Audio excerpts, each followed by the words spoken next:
Hi, I am Lauren Redgerson, and this is my video presentation of Chapter 22, the New Era Summary, with some article readings that we did. So, covering in this chapter, we discussed the New Era in the United States, which was the time after World War I and after the Spanish influenza, in which hundreds of thousands of American lives were lost, and worldwide they lost many more to the flu. So, they considered this a time of healing for the country, a time to try to recover from all of their, hardships. The presidents at the time were preaching more focus is at home as opposed to in foreign affairs. So they did. That's exactly what they did. They focused on issues at home and, decreasing their presence in legislation and regulation, and especially with regards to businesses. During that time, they continued to make legal progress in equality. Women had, had the ratification of the 19th Amendment and saw that as a beginning more than an end, as they, pursued higher learning, more professional careers, and they pursued equal pay and, consideration in the workplace as well.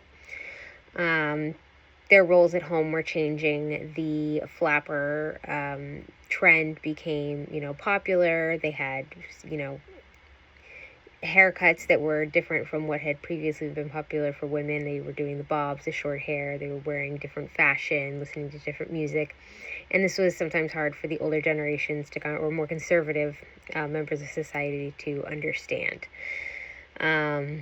While women were seeing an increase in their progress for equality, the new woman was a term that emerged for what these women were considering themselves. African Americans, on the other hand, were still in the midst of the Great Migration as they moved to northern states from southern territories. They were fleeing the Jim Crow laws and lynch mobs and violence that they were encountering there, and looking for more peaceful life and more successful lives as they moved into and around highly populated cities. The Harlem Renaissance was something that happened during the New Era, and this was just a resurgence of African American culture.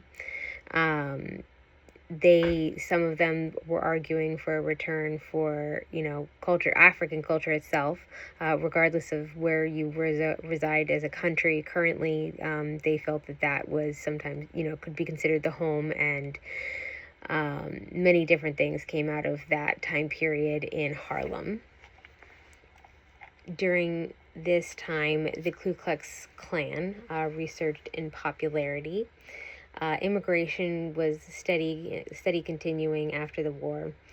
And with this introduction of new cultures and religions and ethnicities, fear ensued and encouraged joining of the Ku Klux Klan, and so their numbers increased. They increased into the northern states and into the western United States as well.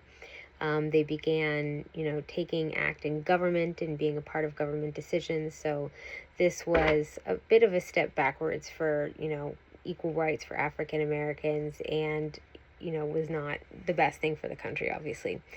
Modern conveniences emerged. Henry T. Ford was responsible for revolutionizing the production and affordability of the automobile.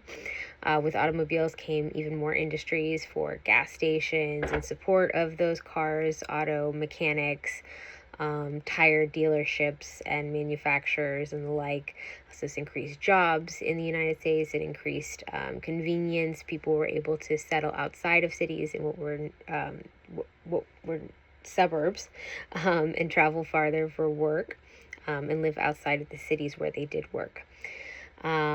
With these conveniences, we had an emergence of entertainment. The radio and advertisements became more, common in households, with families joining around listening to the radios in the evenings. Overall, the new era was could be seen as somewhat peaceful since it was post-war and a time for healing, but really it was still steeped in racism and legal issues. Government taking a step back was in some cases good and bad for some people. And it was just a revolutionary time still for the United States as it progressed forward through time. Thank you.